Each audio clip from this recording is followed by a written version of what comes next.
il y a quelques semaines, j'ai eu une nouvelle vision, différente de tous CE que j'avais connus auparavant. Il ne s'agissait pas d'un homme en particulier, ni d'une administration ou d'une élection, c'était quelque chose de bien plus vaste, qui concernait chaque être humain sur la terre d'hôte. Dans cette vision, Jésus m'a montré une scène qui va secouer tous les coins de cette planète, quelque chose que beaucoup ne sont pas prêts à entendre, mais que personne ne pourra ignorer. Je sais que CE que je vais dire peut paraître dur, et peut-être que certains riront, critiqueront ou qualifieront cela de foudotte. Mais quand le Seigneur parle, mon devoir n'est pas de plaire aux hommes, mais de lui obéir. En tant que prophète, je n'ai pas le droit de garder le silence, ni de cacher CE que j'ai vu. CE qui arrive est réel, et le nier ne l'empêchera pas de se produire. La vision a commencé avec une telle intensité que tout mon corps a tremblé. Je priais seul, tard dans la nuit, lorsqu'une lumière vive a envahi la pièce. Ce n'était pas une lumière ordinaire, elle était vivante. Au milieu de cette lumière, j'ai vu la silhouette du Seigneur Jésus, avec des yeux comme des flammes de feu et un visage empreint d'autorité et de compassion. Il m'a appelé « Francisco, lève-toi, j'ai quelque chose à te montrer. C'est bientôt la fin, le temps est écoulé. » Mon cœur s'est emballé. Je savais que CE n'était pas un rêve ordinaire. L'atmosphère a changé. Je sentais le poids des mots avant même qu'ils ne parlent. C'était comme si j'étais confronté à une sentence irrévocable. Jésus m'a montré la terre vue d'en haut. L'obscurité commençait à recouvrir les continents. Les gens, paniqués, couraient, mais il n'y avait nulle part où s'échapper. Soudain, j'ai vu les portes se fermer, les magasins se fermer, les routes bloquées. C'était comme si le monde entier avait reçu le même ordre au même moment. Restez chez vous. J'ai compris qu'il s'agissait d'un nouveau confinement. Mais, contrairement à CE que nous avons déjà vécu, celui-ci serait soudain, sans avertissement. Jésus a dit « Cela durera 3 jours ». Et le 4e jour, François, quelque chose se produira qui changera l'éternité pour des millions de personnes. Le 4e jour, j'ai vu le ciel s'ouvrir. Des lumières tombaient comme des éclairs dorés. Des gens étaient soulevés de terre, certains en larmes, d'autres souriant. Leur corps rayonnait. Et j'ai entendu la voix de Jésus résonner « Mes enfants reviennent à la maison ». Mais en même temps, j'ai vu des visages désespérés, des gens frappant aux portes, implorant le salut. C'était trop tard pour eux. La séparation était définitive. J'ai senti un poids énorme sur ma poitrine à cette vue. Jésus m'a alors regardé et m'a dit « Tu dois avertir, ne te tais pas. Même s'ils te traitent de fou, parle, car je suis à la porte. » Je me suis réveillé de cette vision, le corps tremblant et le visage ruisselant de larmes. La pièce était encore imprégnée de sa présence.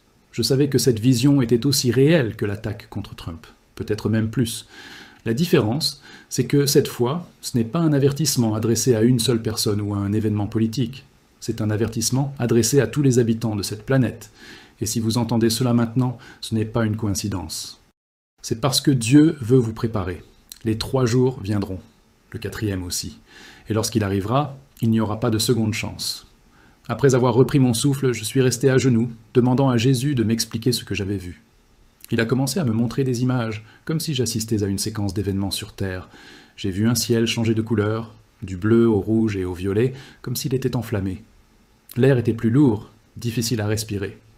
J'ai entendu des sirènes retentir simultanément dans différentes parties du monde, et les gens levaient les yeux, pointant du doigt quelque chose que je ne pouvais identifier immédiatement. Jésus a dit « Ce sont des signes pour ceux qui regardent, mais pour le monde, ce ne seront que des coïncidences. » J'ai compris que peu de gens saisiraient la véritable signification avant qu'il ne soit trop tard. Puis, j'ai vu du mouvement dans les rues. Des soldats bloquèrent les routes, fermant des quartiers entiers. Les magasins se sont vidés en quelques heures. La peur s'est répandue comme une traînée de poudre. Mais ce n'était pas une peur naturelle. C'était quelque chose de spirituel, comme si l'atmosphère était pleine de désespoir et de confusion. Certains ont couru acheter de la nourriture et de l'eau, d'autres se sont simplement enfermés chez eux. Jésus a dit « Les gens penseront que c'est de leur faute.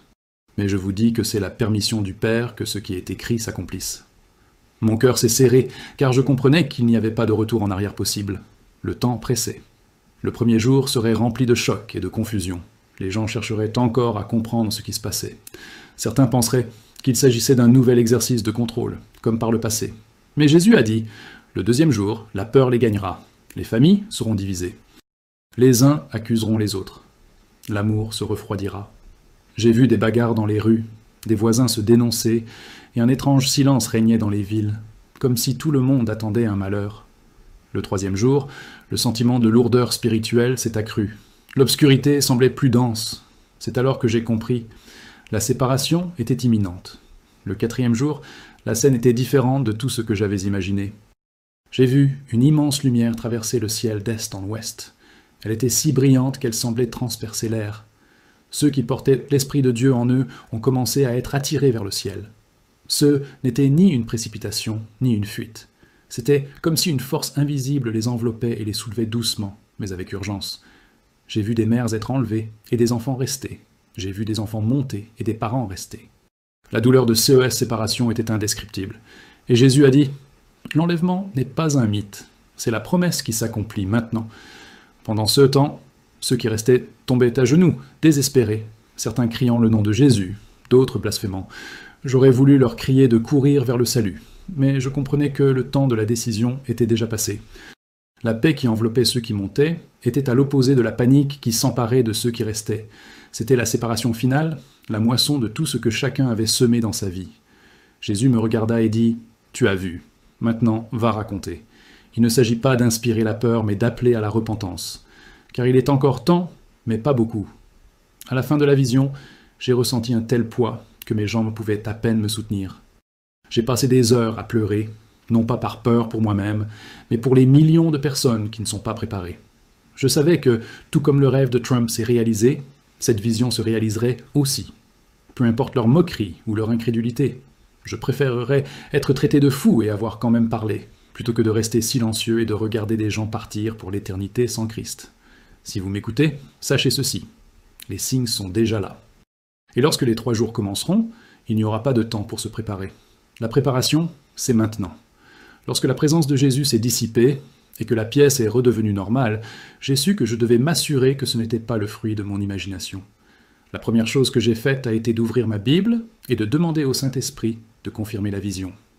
Mon regard est tombé sur Matthieu 24, où Jésus parle de signes dans le ciel et sur la terre, et de la séparation entre ceux qui sont prêts et ceux qui ne le sont pas.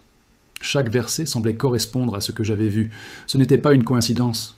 Je me suis aussi souvenu de Joël 2,31, qui dit que le soleil se changera en ténèbres et la lune en sang avant que vienne le jour grand et redoutable du Seigneur. Les images que j'ai vues dans la vision étaient aussi saisissantes que ces mots. Je ne suis pas du genre à me précipiter sur Internet pour partager quelque chose sans d'abord chercher le discernement. J'ai passé 3 jours à jeûner et à prier, demandant à Dieu de m'accorder la paix nécessaire pour partager. Et il l'a fait. Pendant la prière, j'ai ressenti à nouveau la même atmosphère que celle de la vision, comme si le ciel était tout proche. C'est alors que j'ai compris que le message ne s'adressait pas seulement à moi, ni à mon Église, mais à tous ceux qui ont des oreilles pour entendre. Ce n'est pas une question de nationalité, de parti politique ou de statut social. Il s'agit d'être prêt à rencontrer le roi des rois. Jésus m'a montré que beaucoup de gens, y compris au sein des églises, ne sont pas préparés. Certains sont distraits par des débats sans importance, d'autres pensent qu'ils auront le temps de se réparer plus tard. Mais ce qu'il m'a fait comprendre, c'est que ces 3 jours viendront sans prévenir. Il n'y aura pas d'alerte, pas d'occasion de réfléchir longuement. Soit vous serez prêt, soit vous serez pris au dépourvu. Et vous, si ces 3 jours commençaient aujourd'hui, seriez-vous parmi ceux qui montent ou parmi ceux qui restent? Réfléchissez bien avant de répondre dans votre cœur. Je sais que beaucoup se moqueront de cette vision. C'est déjà arrivé lorsque j'ai parlé de l'attaque contre Trump. Certains ont ri, d'autres m'ont traité d'alarmiste. Mais en voyant les images à la télévision, ils sont restés sans voix. Je ne veux pas que la même chose se reproduise avec cet avertissement.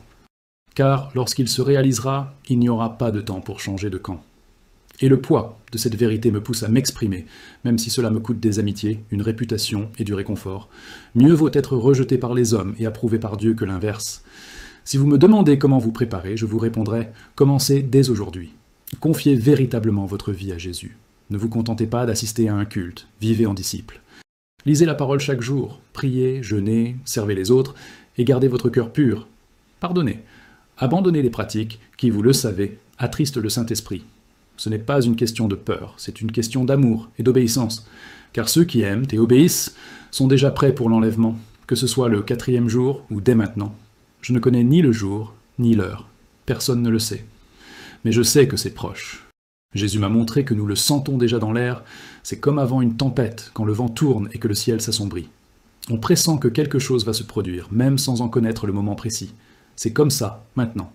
Et c'est pourquoi je parle. Car mon rôle n'est pas de prédire les dates, mais de préparer les cœurs. Et si je me tais, le sang de beaucoup sera sur mes mains. Je ne peux pas permettre cela. Dans la vision, au 4e jour, tout changea en un clin d'œil. Le ciel, déjà lourd et étrange les jours précédents, s'ouvrit d'une lumière si intense qu'aucune ombre ne pouvait lui résister. C'était une lumière vivante, non pas comme le soleil, mais comme si elle était la présence même de Dieu envahissant l'atmosphère. Cette lumière commença à descendre en rayons qui touchèrent des personnes spécifiques, et à leur contact, elles furent enveloppées et soulevées vers le ciel. Aucun cri de peur ne s'échappa de leur bouche, seulement des larmes de joie et d'adoration. Certains levèrent les mains, d'autres fermèrent simplement les yeux, mais tous savaient qu'ils rentraient chez eux. Tandis que ces personnes grimpaient, j'en ai vu d'autres courir après elles, essayant de les attraper par les pieds ou les vêtements, mais leurs mains les ont transpercés. Le désespoir sur les visages de ceux qui restaient était quelque chose que je n'oublierai jamais. C'était un mélange de panique et de repentir tardif. J'ai vu un homme tomber à genoux, criant « Jésus, prends-moi aussi !» Mais la voix du Seigneur a retenti avec fermeté « Je ne te connais pas !» Cette phrase a résonné comme un marteau dans mon cœur. J'ai alors compris qu'il ne s'agissait pas de religion, mais de relation et de véritable obéissance. Des familles étaient séparées. J'ai vu une mère grimper tandis que son fils adolescent, resté derrière, pleurait et essayait de la rejoindre. J'ai vu un père être emporté tandis que sa femme, restée, criait son nom. C'était une profonde coupure, sans anesthésie. Et Jésus a dit « Je ne suis pas venu apporter la paix, mais l'épée. Aujourd'hui, je sépare les justes des injustes. » Ces paroles étaient dures, mais nécessaires. Il m'a fait comprendre que l'enlèvement est aussi un acte de justice divine, où chaque choix fait dans cette vie révèle son fruit éternel. En observant, j'ai remarqué que le bruit ambiant avait changé. Un léger chœur venait d'en haut, comme des voix chantant quelque chose que je ne comprenais pas, mais qui transmettait paix et sécurité. Au même moment, sur terre, il y avait des cris, des sirènes, et même des blessés dans la confusion. J'ai vu des chefs religieux que je connaissais prendre du retard. Ils prêchaient, chantaient, et même organisèrent des événements, mais Jésus ne les acceptait pas. Et il m'a dit « Ils m'ont servi des lèvres, mais non du cœur. » Ils recherchèrent les applaudissements, pas ma présence. Le contraste était saisissant. Ceux qui s'élevaient étaient en paix absolue, même s'ils laissèrent derrière eux des êtres chers. C'était comme si une nouvelle conscience les avait saisis, la certitude d'être enfin là où ils avaient toujours été. Ceux qui restaient étaient saisis d'une peur paralysante, comme s'ils avaient perdu leur dernière chance. Cette peur provenait non seulement de ce qu'ils voyaient, mais aussi de la conscience d'avoir été avertis et d'avoir choisi de l'ignorer. J'en ai vu certains courir vers les églises, frapper aux portes, mais elles étaient vides. À la fin de cette partie de la vision, Jésus s'est tourné vers moi et m'a dit « Francisco, tu as vu le contraste entre ceux qui sont en moi et ceux qui ne le sont pas. Maintenant, parle. Montre aux gens que CE n'est pas le moment de jouer avec la foi. N'attends pas le premier jour du confinement pour commencer à prier. Le moment est venu de décider. Ceux qui attendent des signes pour se préparer sont déjà en retard. » Je me suis réveillé de cette scène le cœur lourd et l'esprit gravé de chaque visage, de chaque larme et de chaque cri. Et je lui ai promis de parler, quel qu'en soit le prix. Dans la vision, Jésus m'a ramené dans le passé pour comprendre à quoi ressembleraient les 3 jours précédant l'enlèvement. Il a dit « Sois attentif, car beaucoup penseront qu'il s'agit d'un simple mouvement humain, mais CE sera l'accomplissement de CE, que le Père a déjà déterminé. » Premier jour, j'ai vu la nouvelle se répandre comme une traînée de poudre. Ce n'était pas seulement dans un pays, c'était mondial. Les gouvernements annonçaient, presque simultanément, que chacun devait rester chez soi. J'ai vu des drones survoler des quartiers, des rues désertes et des magasins fermés précipitamment. Certains essayèrent de faire des provisions de nourriture et d'eau, tandis que d'autres se moquaient, affirmant que ce ne serait que un autre confinement comme les autres. Dès le premier jour, j'ai senti quelque chose de différent dans l'air. Ce n'était pas seulement une peur humaine. C'était comme si une pression invisible poussait l'humanité à rentrer chez elle. J'ai vu des voisins se méfier les uns des autres, des familles se disputer. Certains essayèrent de garder leur calme, d'autres montraient déjà des signes de panique. Jésus a dit « C'est le jour où mon peuple commencera à sentir dans son esprit que quelque chose de bien plus grand est sur le point de se produire. Ils ne sauront pas ce que c'est, mais ils ressentiront le besoin de prier sans cesse. » Non, deuxième jour, l'atmosphère s'est détériorée. Les tensions entre les gens ont augmenté. J'ai vu des publications sur les réseaux sociaux avec des théories et des accusations, mais aussi beaucoup de confusion. Certains ont parlé d'une opération militaire, d'autres d'un effondrement financier, mais personne n'en était sûr. J'ai vu des familles cadenasser leurs portes, renforcer les fenêtres, et même former des groupes armés. En même temps, j'ai remarqué que ceux qui avaient le Saint-Esprit ressentaient une étrange paix dans leur cœur, comme renforcés pour ce qui allait arriver. Jésus a dit « En ce jour, les masques tombent. L'amour de beaucoup se refroidit. » Le troisième jour, c'était le moment le plus intense avant l'enlèvement. Le ciel semblait plus sombre, même en plein jour. On n'entendait ni le chant des oiseaux, ni le bruit des voitures, juste un silence étouffant. Les gens étaient déjà épuisés, physiquement et émotionnellement. J'ai vu des familles sans nourriture, des enfants en pleurs, des adultes assis par terre, le regard perdu dans le vide. J'ai aussi vu beaucoup de personnes s'agenouiller pour prier, certaines sincèrement, d'autres simplement par peur. Jésus a dit « Le troisième jour, ceux qui me connaissent seront préparés en esprit, et ceux qui ne me connaissent pas seront dans le désespoir. » En observant, j'ai remarqué que certains croyants, même isolés, étaient à genoux, louant Dieu, chantant des louanges et pleurant de gratitude. Ils ne savaient pas exactement eux que le lendemain leur réserverait, mais ils faisaient confiance au Seigneur. Ceux qui rejetaient peu la foi, en revanche, même en se souvenant des avertissements, restaient endurcis, se plaignant et blâmant Dieu pour leur souffrance. C'est ce jour-là que Jésus m'a parlé plus sérieusement. Le lendemain, tout change. C'est alors que je viens chercher mon bien. Ce qui m'a le plus frappé, c'est que ces 3 jours ne seraient pas seulement un événement physique, mais une épreuve spirituelle. Les choix que chacun aurait faits avant cela détermineraient de quel côté il se rangerait le 4e jour. Il n'y aurait pas de place pour l'improvisation spirituelle. Lorsque Jésus eut fini de me montrer cela, j'ai ressenti une urgence sans précédent.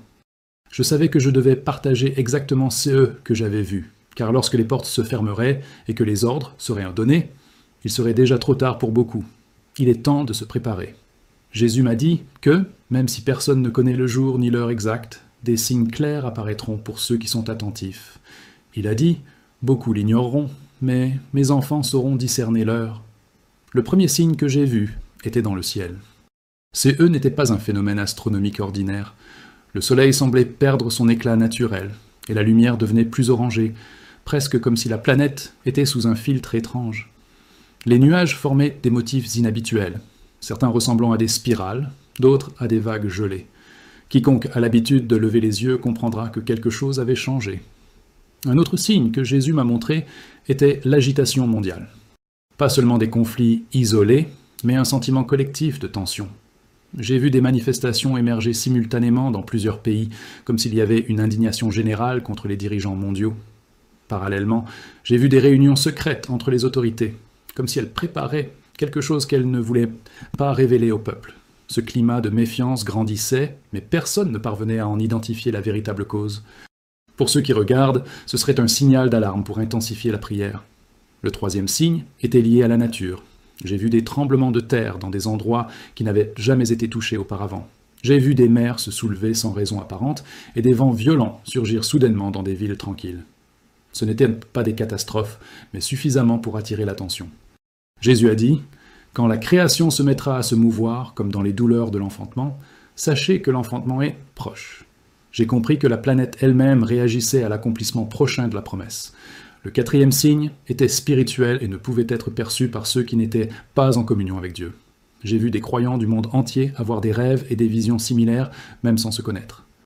Beaucoup ont rapporté des messages sur les 3 jours et le 4e jour, se confirmant mutuellement sans aucun accord. Jésus a dit « Mon esprit répandra des révélations pour unir et avertir mon peuple. Mais seuls ceux qui sont disposés à écouter croiront. » Cela m'a profondément touché, car j'ai réalisé que je n'étais pas seul à être mis en garde. Jésus m'a également montré que les signes ne viendraient pas pour semer la panique chez son peuple, mais pour préparer leur cœur.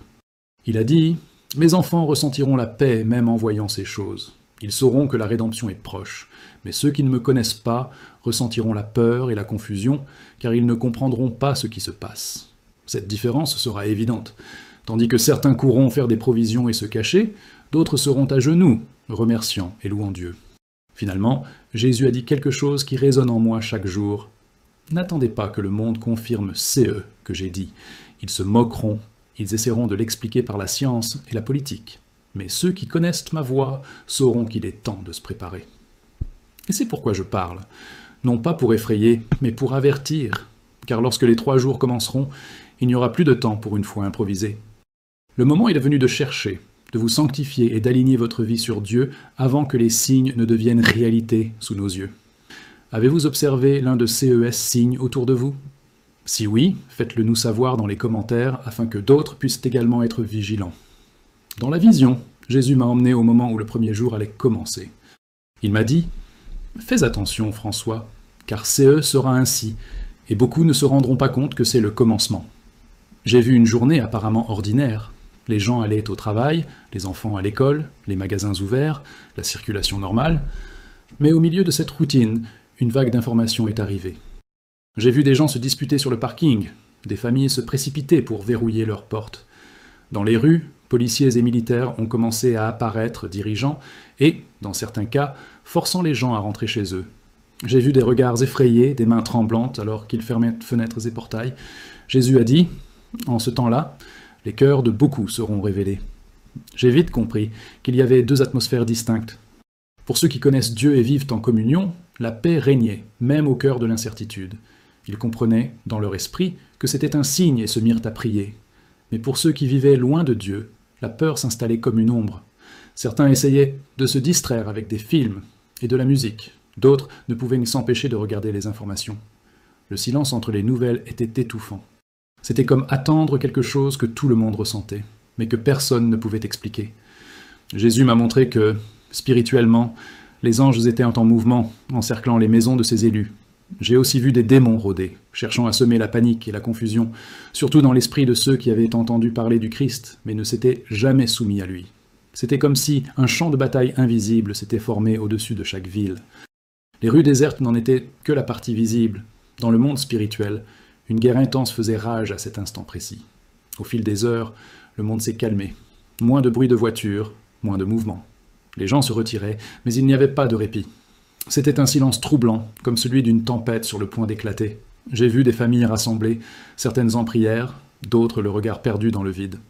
J'ai vu des jeunes essayer de se distraire avec leur téléphone portable, mais s'arrêter soudain pour regarder par la fenêtre, comme si quelque chose flottait dans l'air. Et c'était le cas. Jésus a dit « Le premier jour est le commencement de l'épreuve ». À la fin de cette journée, j'ai remarqué que beaucoup pensaient encore que tout cela passerait vite, comme s'il s'agissait d'une fausse alerte. Mais dans le monde spirituel, un compte à rebours avait commencé. C'était comme si l'horloge divine avait cliqué. L'atmosphère était prête. Et Jésus m'a dit « Francisco, quand ce jour se terminera, le monde ne sera plus le même. Ceux qui ne discernent pas maintenant auront du mal à voir clair le lendemain. » Je me suis réveillé de cette partie de la vision, avec la certitude que lorsque cela commencera, il n'y aura plus de place pour l'indécision. Le deuxième jour commença avec une étrange sensation. Jésus me dit « Maintenant, le cœur de chacun sera exposé. » La lumière du soleil était plus faible, comme filtrée par une brume invisible. Ce n'était pas l'obscurité totale, mais tout semblait plus sombre. Les nouvelles étaient confuses. Certains gouvernements affirmaient que la situation était sous contrôle. D'autres exhortaient chacun à faire des réserves de nourriture et d'eau. J'ai vu des journalistes s'efforcer de garder leur calme, mais leurs yeux trahissaient l'inquiétude. On aurait dit qu'ils en savaient plus qu'ils ne pouvaient en dire. Ce jour-là, j'ai remarqué que beaucoup de gens commençaient à ressentir une présence différente dans leur environnement. Certains la décrivaient comme une lourdeur, d'autres comme un silence absolu. Les rues étaient vides, mais le monde spirituel bouillonnait d'activité. Jésus m'a montré que les anges occupèrent des positions stratégiques, protégeant les familles qui recherchaient en sa présence. Parallèlement, j'ai vu les forces du mal intensifier leurs attaques contre les pensées des gens. La peur, l'anxiété et le souvenir des péchés passés revenaient comme des vagues, tentant de détruire la foi de beaucoup. J'ai aussi constaté que de nombreuses églises étaient fermées, mais que des groupes de chrétiens se réunissaient chez eux. Certains chantaient, d'autres pleuraient et priaient. Jésus a dit « Le deuxième jour, la foi sera affinée. » Beaucoup de ceux qui ne m'ont servi qu'en parole décideront, une fois pour toutes, s'ils sont avec moi ou non. Cette phrase a profondément résonné en moi. C'était comme si chaque minute était décisive dans le choix de ceux qui allaient en servir. Dans les foyers où la prière était absente, l'atmosphère était complètement différente. Les disputes s'intensifiaient, les relations se dégradaient, et la peur suscitait la méfiance. J'ai vu des voisins se disputer pour de la nourriture, des frères et sœurs se disputer pour de l'argent. L'égoïsme s'est répandu comme une peste. Et Jésus a dit « Ce qui est dans le cœur prospère sous la pression. » Cela m'a fait comprendre que le deuxième jour n'était pas seulement une question de résistance, mais de révélation de qui nous sommes vraiment devant Dieu. Pendant ce temps, sur la scène internationale, je voyais les dirigeants mondiaux se réunir en urgence. Comme s'ils cherchaient à une solution, ils ne parvenaient pas à trouver un consensus. Certains voulaient utiliser la crise pour unifier le monde sous un commandement unique, d'autres pour exploiter politiquement le chaos. Jésus m'a montré que, même sans s'en rendre compte, il préparait la voie à un gouvernement unique. Cela se passait en coulisses, mais cela allait bientôt éclater au grand jour. La deuxième journée s'est terminée plus calmement que la première. Les gens étaient épuisés. Certains gardaient espoir, d'autres sombraient déjà dans le désespoir. Et Jésus a dit, « Le troisième jour sera le plus dur, mais ce sera aussi le dernier pour mon peuple. » En entendant cela, mon cœur s'est emballé. Je savais que le lendemain serait décisif, et que le quatrième, quelque chose de surnaturel se produirait. Le troisième jour commença dans une obscurité encore plus grande. Ce n'était pas la nuit, mais le ciel était d'une étrange densité. L'air semblait plus lourd, et même respirer demandait un effort. Jésus me dit « Maintenant, Francisco, le monde entier sentira que quelque chose est sur le point de se produire. Mais peu de gens sauront que c'est. » J'ai vu des familles s'embrasser, regardant par la fenêtre, essayant de comprendre silence planétaire. Il n'y avait ni voiture, ni avion, ni bruit de la ville. C'était comme si la terre entière retenait son souffle. Ce jour-là, la peur s'est emparée de ceux qui avaient perdu espoir. Nombre d'entre eux se sont mis en quête de réponses. J'ai vu des gens se tourner vers les gourous, les horoscopes et même les pratiques occultes, cherchant un sens à leur vie. D'autres se sont précipités pour ouvrir des bibles fermées depuis des années. C'était comme si l'âme humaine était forcée de choisir son camp. Et Jésus a dit « Jusqu'au dernier moment, je vous donnerai une chance de vous repentir. Mais chacun décidera pour lui-même. » Ce jour-là, la présence spirituelle était intense. J'ai vu des anges rassembler ceux qui étaient prêts, comme s'ils organisaient un grand événement. Leurs expressions étaient fermes, mais pleines de compassion. En même temps, j'ai vu des démons tenter de semer la confusion, murmurer des mensonges et raviver des souvenirs de culpabilité passée pour empêcher les gens de se tourner vers Dieu. C'était une bataille pour le cœur humain, et chaque seconde comptait. En observant, j'ai vu certaines maisons briller d'une lumière surnaturelle. C'étaient des foyers où la prière et la louange ne cessaient jamais. Ces lieux étaient comme des phares dans l'obscurité. Jésus a dit « Mes anges savent exactement où sont les miens. Rien ne peut les atteindre sans ma permission. » Cela m'a apporté une paix profonde, même face à ce que je voyais. D'un autre côté, j'ai vu des endroits plongés dans l'obscurité spirituelle. Là, l'oppression était si grande que les gens commençaient à devenir fous. Certains criaient, d'autres pleuraient, sans retenue. C'était comme si l'absence de la présence de Dieu était palpable. Jésus a dit « Il en sera de même au jour du jugement pour ceux qui me rejettent. » Cette phrase résonnait en moi comme un avertissement éternel. Le troisième jour s'est terminé dans un silence absolu. Plus aucune nouvelle, plus aucune communication. Le monde semblait complètement figé. Puis Jésus a dit « Quand le quatrième jour se lèvera, Francisco, tu ne seras plus là. » En entendant cela, j'ai su que quelque chose de glorieux allait se produire. À l'aube du quatrième jour, Jésus m'a montré un éclair de lumière dans le ciel. C'était une lumière différente de toutes celles que j'avais jamais vues. Elle ne venait ni du soleil ni de la lune, mais d'une source qui semblait transcender les dimensions. Le son était comme un coup de trompette, profond et vibrant. J'ai vu les anges prendre position, et la terre entière a semblé trembler légèrement. Jésus a dit « C'est le moment ». Et au même instant, j'ai vu des corps se transformer en lumière. Les maisons où se déroulaient les prières étaient baignées de cette lumière. J'ai vu des gens être soulevés, certains encore à genoux, d'autres les mains levées. Des chants de louanges et des larmes de joie emplissaient l'air. C'était l'enlèvement. Jésus a dit « J'ai promis et je l'accomplis ». Ce qui m'a le plus frappé, c'est de voir des visages illuminés par une espérance enfin comblée. Pendant ce temps, dans le monde physique, ceux qui restaient se mirent à hurler. Je vis des gens courir dans les rues, entrer dans les maisons, à la recherche de leurs proches disparus. Le désespoir s'empara de moi. Les médias tentèrent d'expliquer la situation, évoquant des phénomènes inconnus ou des événements cosmiques, mais force était de constater que des millions de personnes avaient disparu en un instant. La douleur était réelle et profonde. Jésus m'a montré que dans le monde spirituel, les anges escortèrent les personnes enlevées vers un lieu sûr, tandis que les démons tentaient d'emprisonner ceux qui restaient, scellant leur cœur par la tromperie. J'ai vu des larmes dans les yeux des anges, non pas de tristesse, mais de compassion pour ceux qui refusaient le salut. Les cieux spirituels étaient en fête, mais la terre pleurait. Le contraste était immense. J'ai vu des multitudes de personnes sauvées et accueillies avec une joie indescriptible, tandis que la planète était plongée dans la plus grande tribulation de son histoire.